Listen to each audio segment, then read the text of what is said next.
Punya uang 3 juta, pengen rakit PC gaming kere-hore, pengennya yang irit daya, emang bisa? Tentu saja bisa. Di video kali ini, saya ingin merekomendasikan untuk kalian yang ingin merakit PC kere-hore dengan budget 3 jutaan saja, tapi masih bisa diajak untuk bermain game tipis-tipis. Dan tentunya komponen ini baru semua. Mau tahu komponen apa saja yang saya pilih? Yuk simak videonya sampai selesai.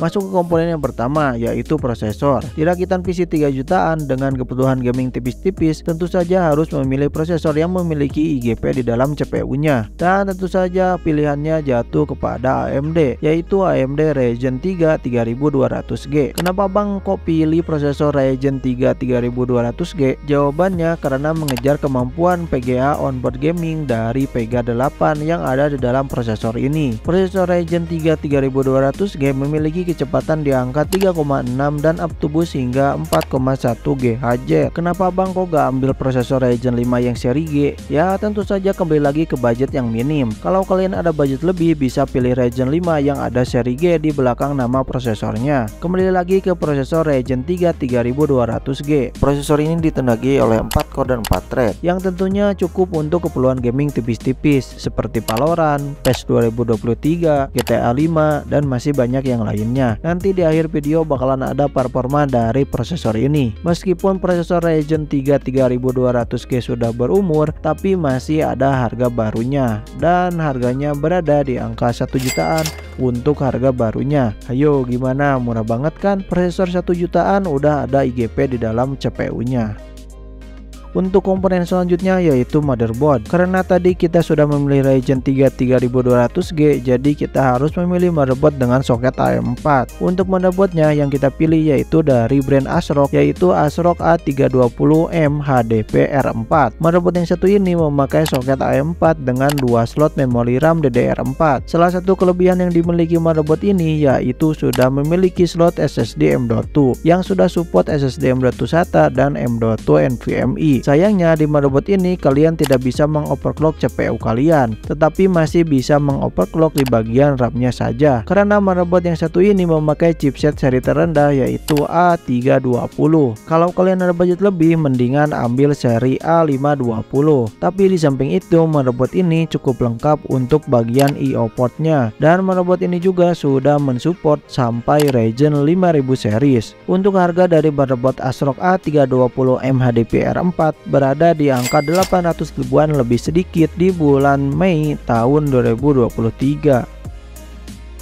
Untuk komponen selanjutnya yaitu RAM atau Random Access Memory. Dikarenakan motherboard ASRock A320M memakai RAM dengan DDR4, jadi kita harus mencari RAM dengan DDR4. Dan khusus untuk prosesor dari AMD, alangkah baiknya memakai RAM dengan konfigurasi dual channel, karena nantinya kinerjanya akan lebih maksimal ketika memakai dual channel dibandingkan dengan single channel. Untuk keperluan gaming zaman now, minimal harus memakai RAM dengan besar kapasitas 16 GB. Untuk sekarang harga RAM DDR4 berangsur turun karena kemunculan RAM versi terbaru atau generasi terbaru yaitu RAM DDR5. Jadi RAM DDR4 mulai turun harganya, dan pilihan RAM-nya jatuh kepada RAM dari brand Apacer, yaitu Apacer Knox DDR4 16 GB dual channel kit yang memiliki kecepatan di angka 3200 mHz, dan untuk harga dari RAM ini berada di angka 600 ribuan saja untuk harga barunya. Selanjutnya kita masuk ke dalam komponen penyimpanan. Untuk komponen penyimpanan di sini saya menyarankan kepada kalian untuk memakai SSD ketimbang hard disk. Kenapa sih Bang harus memakai SSD? Tentu saja karena SSD memiliki kecepatan membaca dan menulis berkali-kali lipat kinerjanya ketimbang hard disk. Dikarenakan tadi motherboard ASRock A320M sudah mensupport SSD M.2 NVMe, jadi kita sebaiknya memaksimalkan kelebihan tersebut dengan memilih SSD M.2 NVMe ketimbang dengan SSD SATA. Meskipun kedua SSD M.2, tapi SSD M.2 NVMe memiliki kecepatan lebih kencang bila dibandingkan dengan SSD M.2 SATA. Yang masih bingung perbedaan antara SSD M.2 SATA dan SSD M.2 NVMe, bisa klik kartu yang ada di atas. Untuk pilihan SSD-nya jatuh kepada SSD M.2 NVMe dari brand Kaizen dengan kapasitas 512 GB. Cukuplah untuk menyimpan OS kalian dan pilih-pilih game kalian nantinya. Dan untuk harga dari SSD M.2 NVMe ini berada di angka 300 ribuan untuk harga barunya. Untuk komponen selanjutnya yaitu power supply. Power supply berfungsi sebagai jantung dari sebuah rakitan PC. Nah, untuk rekomendasi rakitan PC kali ini yang berfokus kepada budget, jadi untuk sementara waktu power supply-nya memakai power supply bawaan casing saja untuk pemakaian jangka pendek. Tetapi kalau untuk pemakaian jangka panjang, sebaiknya membeli power supply yang baru yang lebih bagus. Jadi untuk rekomendasi rakitan PC 3 jutaan kali ini, casing dan power supply-nya menjadi satu. Dan salah satu casing yang include dengan power supply yaitu dari brand Paradox Gaming, yaitu Paradox Gaming Maripool Plus Power Supply 400 watt yang harganya berada di angka 300 ribuan untuk harga barunya. Hanya dengan harga tersebut kalian sudah bisa mendapatkan power supply 400 watt dan juga casing.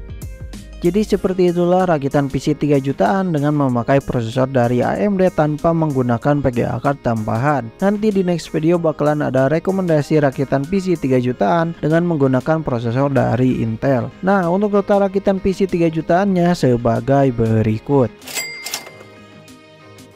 Dan untuk performa yang akan kalian dapatkan dengan rakitan PC kali ini yaitu sebagai berikut.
Oke, menurut kalian apakah harga dan performa yang ditawarkan apakah worth it atau tidak? Tulis di kolom komentar ya. Dan jika ada yang belum jelas boleh banget tulis di kolom komentar. Nanti kita bahas bersama-sama. Oke, sekian dulu video kali ini, semoga bermanfaat dan jangan lupa tekan tombol like, comment, share, dan subscribe dan nyalakan lonceng notifikasinya supaya kalian tidak ketinggalan video-video menarik lainnya yang akan ada di channel ini. See you di next video. Bye bye.